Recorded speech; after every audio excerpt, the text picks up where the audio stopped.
Doc, that it manifests differently, stress, that is, manifests differently in every single one of us individually, but there's also a difference in the way stress shows up in men and women. Talk about, in your experience as a professional, how do you see stress manifesting in black women, you know, I guess on occasion?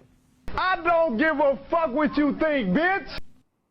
Yeah, so I think it's a wonderful question. There are definitely gender differences. There are ways in which we're socialized very differently for how we manage things that upset us. I think for women, we tend to be relational. And I think for men, it's a little different because everything, they tend to internalize things. So I think for women, you'll see things like significant irritability, especially in women of color. We don't give a fuck. Especially in my sisters, because that irritability is sometimes more acceptable for people than the withdrawn, sullen, being sad because we're overwhelmed. I think another thing is that we tend to eat our worries. I don't eat that kind of meat. I haven't really eaten it since I've been here. And that's something I see a lot. And then the final thing I think is we tend to get into this perspective that this heightened stress that we experience as black women with racism, sexism, and all kinds of other things is normal. Oh, you think it's funny, bitch? This is pimping here. Right? And so we sort of calibrate ourselves to high levels of stress instead of understanding we don't have to live like that. So those are some gender-based differences that I see. Dwarves, midgets, motherfucking unicorns. Motherfuckers don't want to see a black man make it. Yeah. You know what I mean? For sure. You know what I'm saying? Know what I mean? Know that you've said that you cannot teach a man or tell a man how to be a man. So I will not ask you to indict men in this question. But I do want you to speak, Iyanla, to how women need to,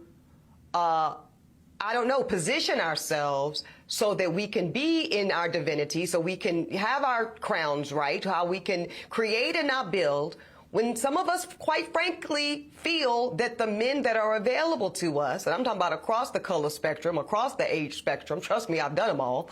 Men are binate.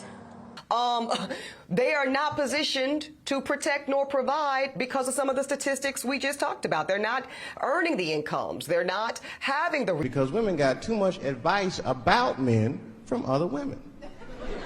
And they don't know what the fuck they're talking about. Resources, and some of them are not even showing up in the leadership. Would you date a bus driver? Would you date if he owns the bus? If he owns it. If he owns the bus. See, that's a problem. That's a problem. I need money. That's a problem. Okay.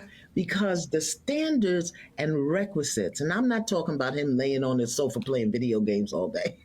I'm not talking about that. But the standards and the criteria that we use to measure men is off for who we are as women and who they are.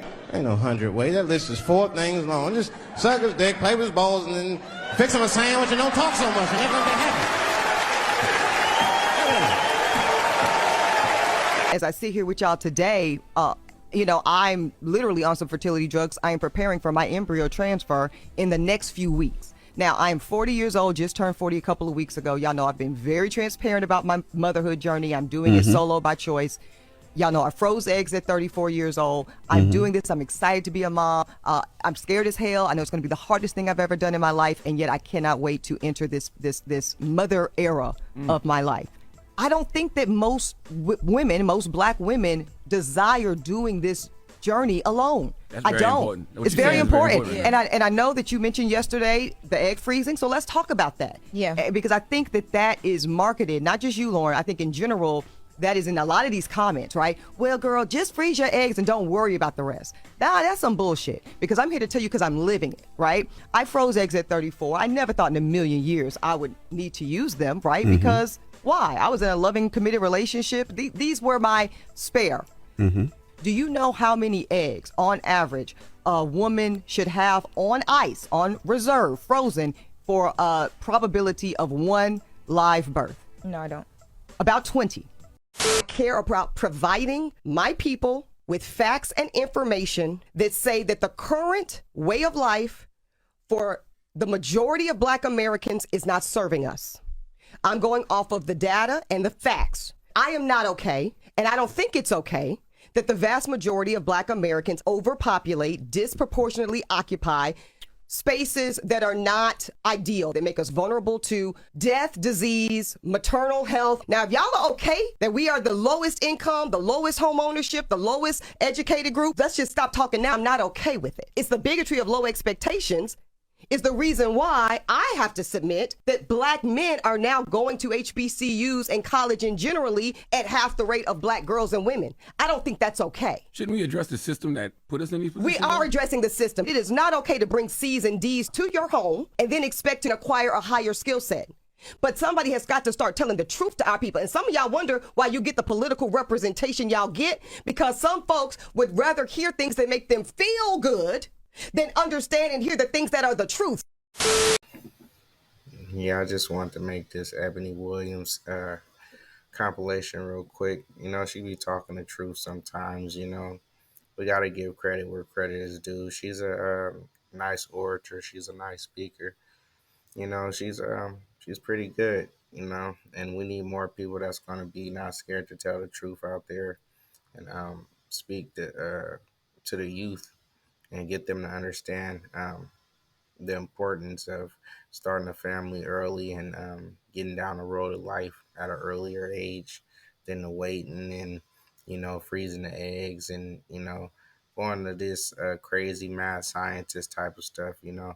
I mean, it's just part of the game these days where women just think they could just freeze an egg or keep something on stock and I'll just do it later or whatever the case might be, where we just need people that's going to be ready to tell the truth and tell these younger generation that they need to focus on getting their families started, you know, and being able to go down the road of life and knocking out these goals that they want to accomplish, you know, because we kind of stagnate the kids by telling them that they could wait till 35, 40 to even start a family or find a mate, you know, to start a family. You know, half the time the relationships don't work, so we're gonna be going through two or three, four mates and be arguing and fussing and, you know, stuff like that before you find the person that's gonna be compatible with you. You know, so that's just part of the game. And Eboni Williams is a clear marker for that. Like she's a clear character for that.